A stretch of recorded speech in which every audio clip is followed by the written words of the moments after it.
ನಮಸ್ತೆ ಸ್ನೇಹಿತರೆ, ನಾನು ನಿಮ್ಮ ಪ್ರೀತಿಯ ರಾಜಧಾನಿ ಶ್ರೀನಿವಾಸ್. ನೀವು ನೋಡ್ತಿದ್ದೀರಿ ರಾಜಧಾನಿ ಟಿವಿ. ನಿಮಗೆ ರಾಜಧಾನಿ ಟಿವಿಗೆ ಸ್ವಾಗತ, ಸುಸ್ವಾಗತ. ಯಾರು? ಸರ್ ನಮಸ್ಕಾರ. ನಮಸ್ಕಾರ. ನಾನು ರಾಜಧಾನಿ ಟಿವಿಯಿಂದ ಮಾತಾಡ್ತಾ ಇದ್ದೀನಿ ಸರ್. ಬೆಂಗಳೂರು ರಾಜಧಾನಿ ಶ್ರೀನಿವಾಸ್ ಅಂತ ಮಾತಾಡ್ತಾ ಇರೋದು. ಹೇಳಿ. ಈಗ ಗುಟ್ಕಾ ನಿಷೇಧ ಮಾಡುವಂತ ವಿಚಾರಕ್ಕೆ ತಾವು ಮುಖ್ಯಮಂತ್ರಿಗಳಿಗೆ ಪತ್ರವನ್ನು ಕೊಟ್ಟಿದ್ರಿ. ಈಗ ಅದರ ನಿರ್ಧಾರ ಮುಂದುವರೆದ ಭಾಗ ಏನಾಯ್ತು ಸರ್? ಈಗ ಗುಟ್ಕಾ ಪಾನ್ ಮಸಾಲ ಬ್ಯಾನ್ ಮಾಡೋದ್ರ ಬಗ್ಗೆ ನಿನ್ನೆ ಬೆಳಿಗ್ಗೆ ಮೊನ್ನೆ ಬೆಳಿಗ್ಗೆ ಹೌಸಲ್ಲಿ ಹೇಳಿದ್ದಾರೆ CM ಅವರು, ಅದು ಸರಿಪಡಿಸ್ತೀನಿ ನಾನು ಅಂತ. ಹಾಗಾಗಿ ಫೈಲು CM ಹತ್ರ ಇದೆ. ಈಗ CM ಏನ್ ಮಾಡ್ತಾರೆ ನೋಡ್ಬೇಕು. ಅವ್ರು ಹೇಳಿದ್ದು ನಾನು ರದ್ದುಪಡಿಸ್ತೀನಿ ಅಂತ ಹೇಳಿದ್ರು. ಆಕ್ಚುಲಿ ಇದು ಕೇಂದ್ರ ಸರ್ಕಾರದ ಸೂಚನೆ, ಸುಪ್ರೀಂ ಕೋರ್ಟ್ ಆರ್ಡರ್ 2016 ಹಿನ್ನೆಲೆಯಲ್ಲಿ FSSAI ಕೊಟ್ಟಿರುವಂತ ಆದೇಶ. ಇದಕ್ಕೆ ರಾಜ್ಯ ಸರ್ಕಾರಕ್ಕೆ ಸಂಬಂಧಪಟ್ಟದೆ ಅಲ್ಲ ಅಂತ ವಿಚಾರ ಕೂಡ ಬಂದಿದೆ.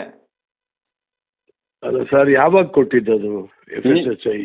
ಈ FSSAI ರೀಸೆಂಟ್ ಆಗಿ ಕೇಂದ್ರ ಸರ್ಕಾರ ಸೂಚನೆಯಂತೆ ಎಲ್ಲ ರಾಜ್ಯಗಳಿಗೂ ಬಿಗಿ ಒಂದು ಆದೇಶ ಕಟ್ಟುನಿಟ್ಟಾಗಿ ಜಾರಿಗೆ ತರಬೇಕಂತ ಸೂಚನೆ ಕೊಟ್ಟ ಹಿನ್ನೆಲೆಯಲ್ಲಿ ರಾಜ್ಯ ಸರ್ಕಾರಕ್ಕೆ FSSAI ಆದೇಶವನ್ನು ಮಾಡಿದೆ. ಅದನ್ನ ರಾಜ್ಯ ಸರ್ಕಾರದ ಆಹಾರ ಇಲಾಖೆ, ಆರೋಗ್ಯ ಇಲಾಖೆ ಅದು ಕೂಡ ಮುನ್ಸೂಚನೆಯನ್ನ ಹೊರಡಿಸಿದೆ ಅಷ್ಟೇ ಹೊರತು ಇದು ರಾಜ್ಯ ಸರ್ಕಾರದಲ್ಲ ಅಂತ.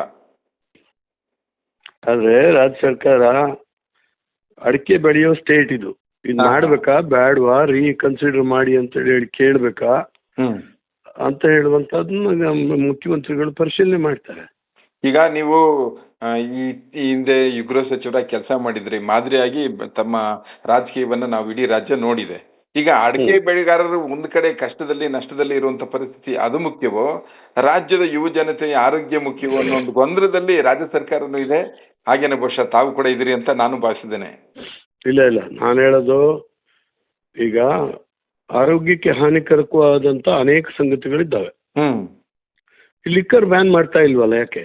ಲಿಕ್ಕರ್ ಇಂದ ಏನೂ ಆಗಲ್ವಾ ಆರೋಗ್ಯದ ಮೇಲೆ? ಸರ್ಕಾರದ ಜೀವನಾಡಿ ಅದು. ಮತ್ತೆ ಸರ್ಕಾರದ ಜೀವನಾಡಿ ಆಗಿದೆ. 40-45 ಸಾವಿರ ಕೋಟಿ ಅದರಿಂದ ಆದಾಯ ಬರ್ತಾ ಇದೆ. ಹೌದು. ಅದನ್ನ ಹಂಗಾಗಿ ನಾವು ಮಾಡಲ್ಲ ಅಂದ್ರೆ ಏನರ್ಥ? ಎಲ್ರು ಕುಡಿತಾರ ಅಂದ್ರೆ ಇಲ್ಲ, ಕುಡಿಯಲ್ಲ. ಹೌದು. ಯಾರೋ ಕೆಲವರು ಕುಡಿತಾರೆ. ಹೌದು. ಇಲ್ಲಿ ನಮ್ದೇನು ಆತಂಕ ಅಂದ್ರೆ ಅಡಿಕೆ ಗುಟ್ಕಕ್ಕೆ ಹೋದ್ರ ಮೇಲೆ ರೇಟ್ ಜಾಸ್ತಿ ಆಯ್ತು. ರೇಟ್ ಜಾಸ್ತಿ ಆದ್ರಿಂದ ವಿಸ್ತೀರ್ಣ ಜಾಸ್ತಿ ಆಯ್ತು. ಅಡಿಕೆ ಕೇವಲ 3-4 ಜಿಲ್ಲೆನಲ್ಲಿ ಬೆಳೀತಾ ಇರೋಂಥ ಅಡಿಕೆ ಇವತ್ತು ಹೆಚ್ಚು ಕಮ್ಮಿ 15 ಜಿಲ್ಲೆಗೆ ಹೋಗಿದೆ. 145 ತಾಲೂಕು, 145 ತಾಲೂಕುಗಳಿಗೆ ಎಂಟರ್ ಆಗಿದೆ. ನೀವು ಇದು ತಕ್ಷಣ ಬ್ಯಾನ್ ಮಾಡಿದ್ರೆ, ಈಗ ಅಡಿಕೆ ನಾನು ಅದನ್ನ ವಿಷಕಾರಿ ಅಲ್ಲ ಅಥವಾ ಆರೋಗ್ಯಕ್ಕೆ ಹಾನಿಕಾರ ಅಲ್ಲ ಅಂತ ಹೇಳಿ ನಾನು ವಾದ ಮಾಡ್ಲಿಕ್ಕೆ ಹೋಗಲ್ಲ. ಅಡಿಕೆಗೆ ಪರ್ಯಾಯವಾಗಿರ್ತಕ್ಕಂಥ ಒಂದು ಉಪಯೋಗವನ್ನ ಹಿಡಿಯುವವರೆಗೆ ಅಡಿಕೆಗೆ ರಕ್ಷಣೆ ಕೊಡುವಂತ ಅವಶ್ಯಕತೆ ಇದೆ. ಅಡಿಕೆ ಆಹಾರ ಪದಾರ್ಥ ಅಂತ ಈಗಾಗಲೇ ತೀರ್ಮಾನ ಆಗಿದೆ. ಹೌದು. ಅದರ ಪರ್ಯಾಯ ವ್ಯವಸ್ಥೆಗಳನ್ನ ನಾವು ಮಾಡಿ ಅವ್ರನ್ನೂ ಸುಧಾರಿಸಬೇಕಾಗಿರೋದು ರಾಜ್ಯ ಸರ್ಕಾರದ ವ್ಯವಸ್ಥೆಯ ಹೊಣೆ. ಹಾಗಾಗಿ ಅದಕ್ಕೆ ಅದು ಆಗೋದು. ರೈತರು ಎಷ್ಟು ಕಷ್ಟಪಟ್ಟು ಮಾಡಿದ್ದಾರೆ. ಒಂದು ಅಡಿಕೆ ತೋಟ ಒಂದು ಆಂಗಲ್ ನಲ್ಲಿ ನಾನು ನೋಡೋದು, ನಾನೊಬ್ಬ ಶಾಸಕ ಆಗಿ, ನಾನೊಬ್ಬ ಅಡಿಕೆ ಬೆಳೆಗಾರ ಆಗಿ, ಈಗ ಬಿಟ್ಟಿದ್ದು ಯಾರು? ಇದನ್ನ ಅಡಿಕೆಯನ್ನ ಗುಟ್ಕಕ್ಕೆ ಹೋಗುವಾಗಲೇ ಇದನ್ನ ಬ್ಯಾನ್ ಅಂತ ಹೇಳಿದ್ರೆ ಅಥವಾ ಇನ್ನೇನು ರೆಸ್ಟ್ರಿಕ್ಟ್ ಮಾಡಿದ್ರೆ ನಾವು ಕೇಳೋಂಗಿರಲ್ಲ. ಈಗ ಒಂದು 40 ವರ್ಷದ ಹೆಚ್ಚು ಕಮ್ಮಿ ಆಗಿರ್ಬೋದು ಗುಟ್ಕಾ ಬಂದು, ಮಸಾಲ ಬಂದು.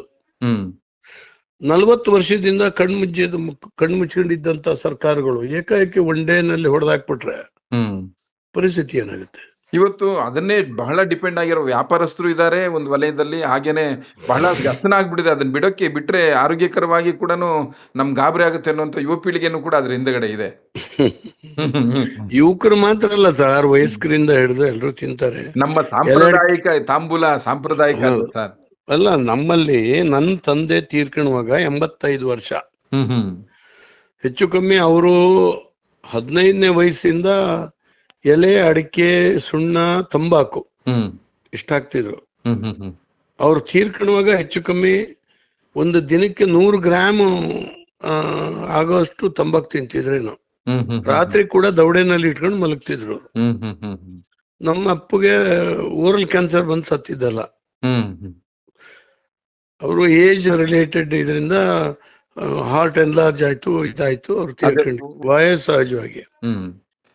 ನಮ್ಮಲ್ಲಿ ಇಲ್ಲಿರೋರು ಯಾರಿಗೂ ಕೂಡ ಎಲೆ ಅಡಿಕೆ ಇದನ್ನ ಸಾಂಪ್ರದಾಯಿಕವಾಗಿ ಎಷ್ಟೋ ವರ್ಷದಿಂದ ಹೊಗೆ ಸೊಪ್ಪು ಉಪಯೋಗಿಸ್ತಾ ಇರೋರಿಗೆ ಓರಲ್ ಕ್ಯಾನ್ಸರ್ ಆಗ್ಲಿಲ್ಲ. ಈಗ ಎಲೆ ಅಡಿಕೆ ಹೊಗೆ ಸೊಪ್ಪು ಉಪಯೋಗಿಸ್ತಿದ್ದವರಿಗೆ ಓರಲ್ ಕ್ಯಾನ್ಸರ್ ಆಗಿದೆ. ಅದಕ್ಕೆ ಇನ್ನೇನು ಹೇಳೋದು? ಆ ಪ್ರಕರಣಗಳು ಇದೆ. ಹೌದು, ಕರೆಕ್ಟ್. ರಾಸಾಯನಿಕ ಮಿಶ್ರಣಗಳನ್ನ ಇದ್ರಲ್ಲಿ ಬಳಸೋದ್ರಿಂದ ಬರ್ತಾ ಇದೆ ಹೊರತು ಅಡಕೆಯಿಂದ ಬರ್ತಾ ಇಲ್ಲ ಅನ್ನೋದು ಈ ಒಂದು ನಾವು ಅದನ್ನೇ ಈಗ ವಾದ ಮಾಡ್ತಾ ಇರೋದು ಸರ್. ಹಾಗಾಗಿ ಓಕೆ, ಧನ್ಯವಾದಗಳು ಸರ್, ತಮ್ಮ ಅಮೂಲ್ಯವಾದ ಸಮಯವನ್ನ ವಾಹಿನಿ ಕೊಟ್ಟಿದ್ದಕ್ಕೆ. Thank you sir. ನಮಸ್ಕಾರ. ನಮಸ್ಕಾರ.